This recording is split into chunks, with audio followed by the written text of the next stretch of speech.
Bharatiya Janata party हमेशा लाशों का सौदागर रही है। तो सलम त्रिपाठी जी से मुझे डर है कि कहीं मेरे बेटे, मेरे भाई, मेरे बच्चे देवेश दुबे की पूरी प्रॉपर्टी वो कब्जा न कर लें, क्योंकि वो आगे पीछे तो अखिलेश यादव ने जब पॉलिटिकल काउंटर किया तो वहाँ वो फेल न होते नजर आए और हम हारी भी। गोद ले लिए हैं, तुम हमारे साथ रहो। जो गोद गोद क्या लेंगे यार, कोई आज के तारीख में लोग अपने माँ बाप को कायदे से पाल पोस नहीं पा रहे, अपने बच्चे। यादव और ब्राह्मण, सुदामा और कृष्ण की जोड़ी सनातन धर्म के ग्रंथों में मिलती नमस्कार दोस्तों, मैं विक्की बनासिया, वी न्यूज़ पे आपका स्वागत है। फिलहाल इस वक्त हम आ चुके हैं महादेव की नगरी काशी में। तो काशी में आ चुके हैं और आप लोगों को जैसा कि पता होगा कि देवरिया कांड जो घटना घटित हुई थी, सारी घटना को हमने कवर किया था। तो उसी कांड पे हमारे साथ बात करने के लिए जुड़ चुके हैं बनारस के मिश्रा जी। चलिए आइए, सबसे पहले आपका बहुत बहुत स्वागत है हमारे चैनल पे मिश्रा जी। बहुत बहुत धन्यवाद वी न्यूज के तमाम साथियों को और आप। तो मिश्रा जी, जो देवरिया कांड हुआ था घटना, उसको आप किस तरह से देखते हैं? देखिए, वो तो इत्तेफाक एक्सीडेंटल घटना है और व्यक्तिगत रूप से दो लोगों के अपने आपस का बंटवारा और जमीन का विवाद, उसको तूल दे दिया गया सरकार के कुछ मिनिस्टरों के द्वारा, उसे जातिवाद और जातिवादी रंग का हिसाब ये हुआ कि मौत जिसकी हुई, जिसका परिवार बर्बाद हुआ, उसको तो कुछ मिला या नहीं मिला, लेकिन राजनीतिक चटकारे लेने वाले लोगों के लिए जातिवाद का एक नया राजनीति का शगुफा जरूर मिल गया था। 1 महीना खूब बमचक चला, तमाम यादव सेना से लेके ब्राह्मण सेना तक अपना अपना जोर आजमाइश पहलवानी किए सब। अब मेला खत्म हो गया देवरिया का। अब उन दोनों परिवारों को कोई पूछने ताछने वाला नहीं मिलेगा, इस बात को आप याद करें। अभी भी जो है कुछ यादव समर्थक जो है उसको आगे बढ़ा रहे हैं, उस जो है घटना को। और उसके लिए जो अभी आपने गगन यादव का नाम सुना होगा, उन्होंने जो है साइकिल यात्रा भी निकाली है। तो इसी सब से रिलेटेड कि जो है उनको न्याय मिलना चाहिए उनके परिवार को, तो उस पर क्या? हम ही कह रहे हैं कि गगन यादव जी प्रेम चंद यादव जी के लिए साइकिल यात्रा निकाल रहे हैं, ठीक है भाई, उनके समुदाय के लोगों की हत्या हो, लेकिन गगन यादव जी से हम पूछना चाहते हैं कि हत्याएं तो बनारस में भी हुई। वो अभी बनारस के चौबेपुर इलाके में सब, कौन यादव था, हाँ, गोली गोली से मार दिया, उसको न्याय नहीं दिला पाए। पुष्पेंद्र यादव झांसी और सतीश यादव गाजीपुर में, ऐसे तमाम यादवों की हत्या हुई है, लेकिन गगन यादव जी का ध्यान खाली प्रेमचंद जी के ऊपर जाके इसलिए टिक गया क्योंकि वहां से मीडिया टीआरपी बना।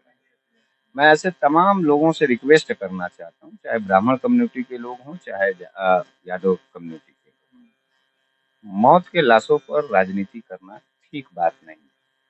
ठीक है, आप असंतुष्ट हैं सरकार के फैसले से, आप अदालती कार्रवाई में जाइए, आप कुछ अपने समाज से आर्थिक सहयोग जुटाइए, आप उन बच्चियों के लिए फिक्स डिपॉजिट करिए, कराइए, उन बच्चियों को सेपरेट सुरक्षा देने की बात करिए।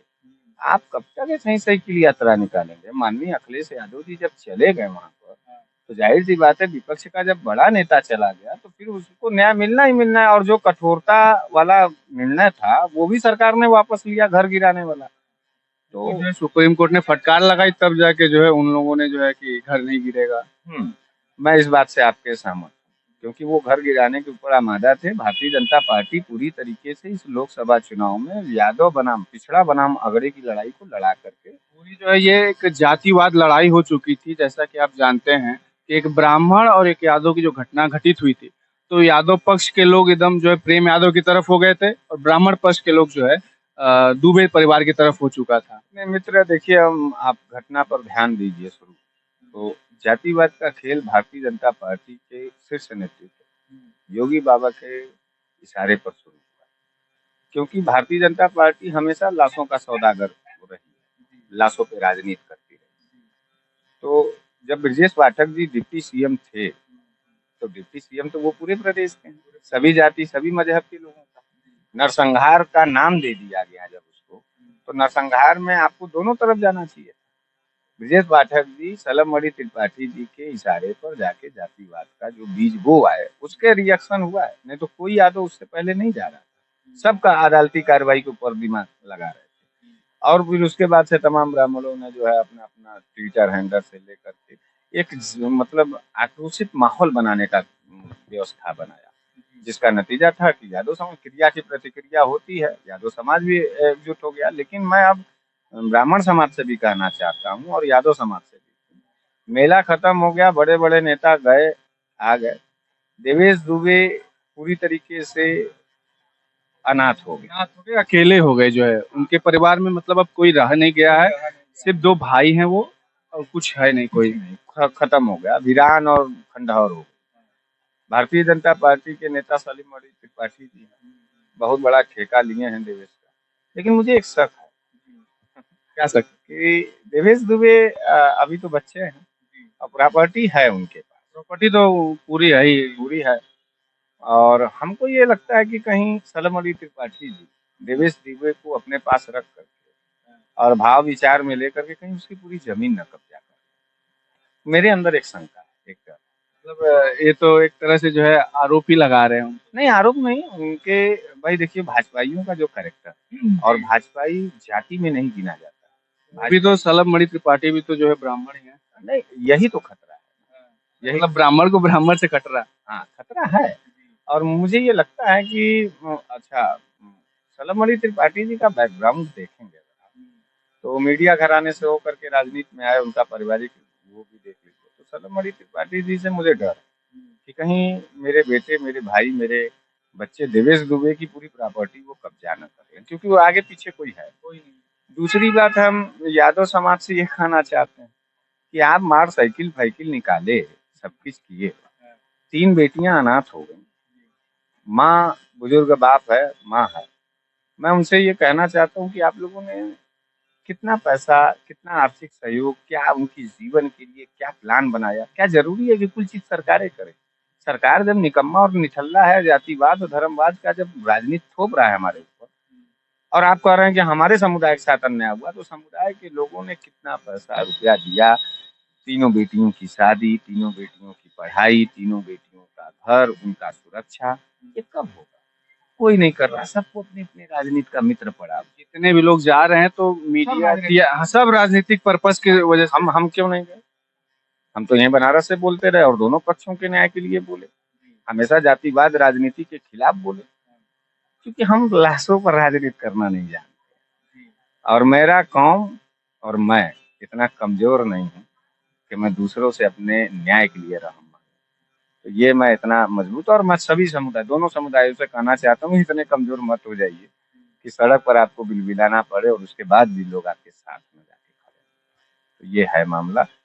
जैसे देवेश जो है, दुबे जो हैं, जब अखिलेश यादव गए थे तो उनसे मिलने से जो है मना कर दिया कि हम नहीं मिलेंगे। बकायदा एक लेटर लिखा जो है योगी सरकार को कि हम जो है अखिलेश यादव से नहीं मिलना सलीम चाहेंगे। अली जी का दबाव था उसमें, भारतीय जनता पार्टी का दबाव था, क्योंकि देखिए एक बात हम आपको बताएं, जो गलती कर गए डिप्टी सीएम ब्रजेश पाठक जी एक तरफा जा करके, लेकिन अखिलेश यादव ने कहा कि हम दोनों पीड़ित परिवारों से मिलेंगे। तो यहाँ बकायदे दोनों परिवार की तरफ गए भी थे। हाँ, और वो पूरी तरीके से मतलब यहाँ डिफीट खा रहे थे पॉलिटिकल रूप से। भारतीय जनता पार्टी के जो बड़े सोच वाले नेता थे, अखिलेश यादव उनको डिफीट दे रहे थे कि नहीं नहीं, न्यायिक प्रक्रिया और न्यायिक जनवादी जो सोच होती है वो दोनों पक्षों के लिए। तो अखिलेश यादव ने जब पॉलिटिकल काउंटर किया तो वहाँ वो फेल होते नजर आए और घबरा कर, क्योंकि आपको मालूम है कि देवेश दुबे को रखा गया है, सलीम अली त्रिपाठी ने रखा है अपने घर में। हाँ, अपने घर में उन्होंने बकायदा उनको पनाह दी है सुरक्षा के साथ। तो एक बात बताइए, आपको हम अपने घर में रखें और हम जो बात कहेंगे आप उस बात को नहीं मानेंगे? सलीम अली जी क्या मिलने देते अखिलेश यादव को देवेश दुबे से? और यही एक शंका और भी उत्पन्न हो रही है कि आखिर सलीम अली जी ने क्यों नहीं अखिलेश यादव से मिलने दिया? कहीं ऐसा तो नहीं कि उस बच्चे के ऊपर ज्यादा दबाव है, भारी दबाव है? किस चीज का दबाव होगा उसके ऊपर? भारी दबाव उसके ऊपर निश्चित रूप से जो है ये होगा कि नहीं, तुम मेरे पास रहो, मैं जो कहूंगा वही करूँ, अब तो तुम्हारे माँ बाप खत्म हो गए, सुरक्षा का कोई बात नहीं है, तुमको हम गोद ले लिए हैं, तुम हमारे साथ रहो। जो गोद गोद क्या लेंगे यार? कोई आज के तारीख में लोग अपने माँ बाप को कायदे से पाल पोस नहीं पा रहे, अपने बच्चों को नहीं पढ़ा पा रहे, वो कौन सा बड़ा गोद लेंगे? उनको गोद लेना था तो कानपुर में जो है वो दीक्षित परिवार था, पूरी तरीके से बर्बाद कर गया, पता नहीं कहाँ सोए पड़े हुए थे शराब वराब पी करके। यहाँ सुल्तानपुर में डॉक्टर, ब्राह्मण डॉक्टर को ठाकुरों ने कूच कूच के मार डाला, पता नहीं कहाँ थे वो। तो देखिए, सारी स्थितियां एकदम क्लियर है, उस बच्चे की जमीन कब्जा हो जाएगी सलम मणि त्रिपाठी और भाजपा ही रोटी बेटी और खेती को लेकर के बड़ी निर्मम होते हैं। सलम मणि जी से हमारी बुराई नहीं है, लेकिन भाजपा जिस पार्टी में वो है उसकी जो नीति है, जो क्रूरता है, जो नीचताई है, उससे मुझे डर है कि कहीं देवेश दुबे की जमीन कब्जा ना हो। मतलब देवेश दुबे का भी कहना है कि जो है हमारी जो चाचा वाली जो जमीन जो है प्रेमचंद्र यादव के भाई के नाम है, चाहे उनके परिवार में किसी के भी नाम है, तो जमीन जो है हमारे नाम कर दी जाए। भाई देखिए, वो तो अदालत है ना, यही ना चकबंदी चल रहा था, 16 में मुकदमा दर्ज हुआ, इसीलिए ना हम शुरू से कहे कि इन दोनों को छोड़ो, पहले उन चकबंदी अधिकारियों के ऊपर 302 का मामला दर्ज करो। जितने अधिकारी थे वो सब कहाँ थे? वो एक जाति विशेष के लोग थे, जिनके मुख्यमंत्री जी हैं, उसी हमारी बतिया हम बता रहे हैं आपको, जिनके दतिया के मुख्यमंत्री जी हैं। तो हो गया वो, उनको अब उनको बचाने के लिए, माने लोग प्रशासनिक कार्रवाई पर सवाल न उठा पावे, उनको बचाने के लिए ब्रजेश पाठक और सलीम मलिक त्रिपाठी जैसे प्यादे को खेला उन लोगों ने, और यादव और ब्राह्मण को तोड़ने का। और एक बात हम और बताएं, भारतीय जनता पार्टी या अन्य दल इस ताने बाने को, मतलब हिंदुओं में दो जातियां जो अनादिकाल से एक दूसरे के पूरक रहे, एक दूसरे के साथ रहे हैं, भले राजनीतिक स्तर पर वो अलग है, लेकिन यादव और ब्राह्मण, सुदामा और कृष्ण की जोड़ी सनातन धर्म के ग्रंथों में मिलती है। और आज भी ये यादव भी ब्राह्मण को लेकर सख्त कॉर्नर पे रहता है और ब्राह्मण भी यादव को लेकर के सख्त कॉर्नर पर इसी तरह पे रहता है। इसको लड़ा के तोड़ने का काम किया भारतीय जनता पार्टी ने। तो ये सारा खेल समझ में आ गया। 6 महीने बाद जाइएगा, देवेश दुबे को और उन प्रेमचंद यादव के बेटियों से भी मिलिएगा, पूछिएगा कि कोई यार है तुम्हारे परिवार का सुरक्षा रखने। मैं यही चीज काउंटर बोलता हूँ तो लोगों को बुरा लगता है, लेकिन मैं सत्य बोलता हूँ, अनुभव के आधार पे बोलता हूँ।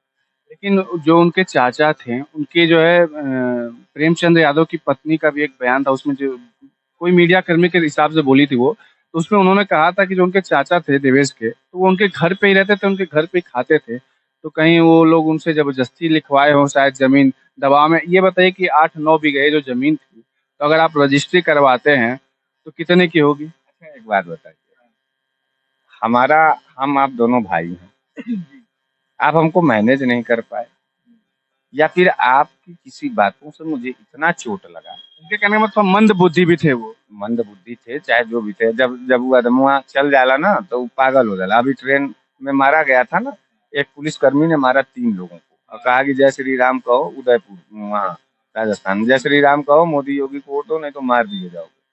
उसको भी मंद बुद्धि लोग बता रहे थे। बाद में उसका मेडिकल परीक्षण हुआ तो फुल प्रूफ वो बुद्धि से ठीक था। तो जो चला गया वो खत्म हो गया। आपने बहुत सही सवाल उठाया, उनकी पत्नी ने कहा कि वो हमारे पास है, ठीक है, प्रेमचंद ने रख करके उनको जैसे उनकी जमीन को कब्जा कर लिया, उसी तरीके से सलम मणि भी तो देवेश को अपने पास रख करके उनकी जमीन कब्जा कर सकता है। यही बतिया तो हम आपको समझा। मतलब घुमा फिरा के जो है सलम मणि त्रिपाठी पे बता रहे हैं कि मतलब इस तरह से इनके साथ भी हो सकती है घटना। हो नहीं सकती, वो पूरा प्लान हो चुका है हमको लगता जी। है। हाँ, वो चला जाएगा। और देवेश दुबे को बचाने वाले जितने भी ब्राह्मण संगठन के लोग हैं, मैं उनसे कहना चाहता हूँ कि पैनी निगाह लगा करके देवेश के लिए अगर वफादारी से खड़े थे, तब उनके लिए इस पैनी निगाह को लगा करके उनके उनके मुकदमे में पैरवी करिए, उसके साथ जाइए। ब्राह्मण संगठन के लोगों से मैं कह रहा हूँ, उसको पैसा रुपया, उसकी पढ़ाई लिखाई के लिए पैसा जुटाइए। जा करके वहाँ जो इतना कल्ला किचाइन कर रहे थे, तो वो अरे यार, आ, अब उसके जीवन के लिए आप सोचिए और ध्यान लगाए रहिए कि कहीं सलम मणि त्रिपाठी जमीन न खा जाए। जमीन ब्राह्मण संगठन और बहुत से बीजेपी नेताओं ने जो है उनको जो है पैसा दिया है। भाई मेरे आप कह रहे हैं पैसा दिया था, जी। तो पैसा दिया था 40 लाख रुपया जो है कि सलम मणि त्रिपाठी ने भी कहा है, घोषणा दिया है, और करोड़ों रुपया हो गया और उसके अकाउंट में कहीं पैसा भी नहीं है। गुरु, ये भवकाल की राजनीति है। और एक बात हम बता दें, जितने भी लोग गए थे वहाँ, एक विशेष जाति के, ब्राह्मण जाति के, वो ब्राह्मण के लिए नहीं गए, वो भारतीय जनता पार्टी के पाले गए अपने जो है कुछ चंद चम्मच टाइप के लोग थे, जो जाकर के भारतीय जनता पार्टी को हवा दे रहे थे। सुल्तानपुर क्यों नहीं गया ये भीड़? कानपुर क्यों नहीं गया ये भीड़? श्रेया तिवारी नाम की एक लड़की थी, उसके साथ बलात्कार हुआ, वहां क्यों नहीं गए ये? कोई नहीं गया। ये सोच, ये कल्पना आप करो, कॉमन लाइन पे जाके करो, आपको नफरत हो जाएगी भाजपा और ऐसे ब्राह्मण संगठनों से। तो गुरु, बहुत सोच समझ करके हम लोगों को आपको जीवन में जीना है सबको। और यादव समुदाय से भी कहना चाहते हैं, खूब साइकिल से लेकर के हेलीकॉप्टर तक का यात्रा निकालिए, लेकिन उन बच्चियों के लिए कुछ करिए आप लोग। ब्राह्मणों से भी कहना चाहता हूँ, देवेश के लिए भी कुछ करिए। बाप मर गया, पूरा प्रदेश का ब्राह्मण बन जाए उसका बाप। प्रेमचंद की बेटियों का बाप मर गया तो उसका पूरा प्रदेश का यादवों का जो है बाप बने। बाप तो बने, भाव तो दिखाओ। 6 महीने बाद कुछ नहीं मिलेगा, पतंगा नहीं मिलेगा, जमीन वमीन कुल चला जाएगा, यही शक है। और 6 महीने बाद आना विक्की भाई, और हम लोग बात करेंगे, हम आपको फोन करेंगे, बात करेंगे, और आप वहां से रिपोर्ट करके आना, तब दिखाना इस जनता को कि क्या नहीं है देवरिया फिर से जाना, ये जो वहाँ की और भी चीजें कवर करनी है। बहुत बहुत धन्यवाद। तो देवरिया कांड पे यहीं तक, मिलते हैं आपसे किसी और वीडियो में मिश्रा जी के साथ। तब तक के लिए नमस्कार, जय हिंद, जय भारत।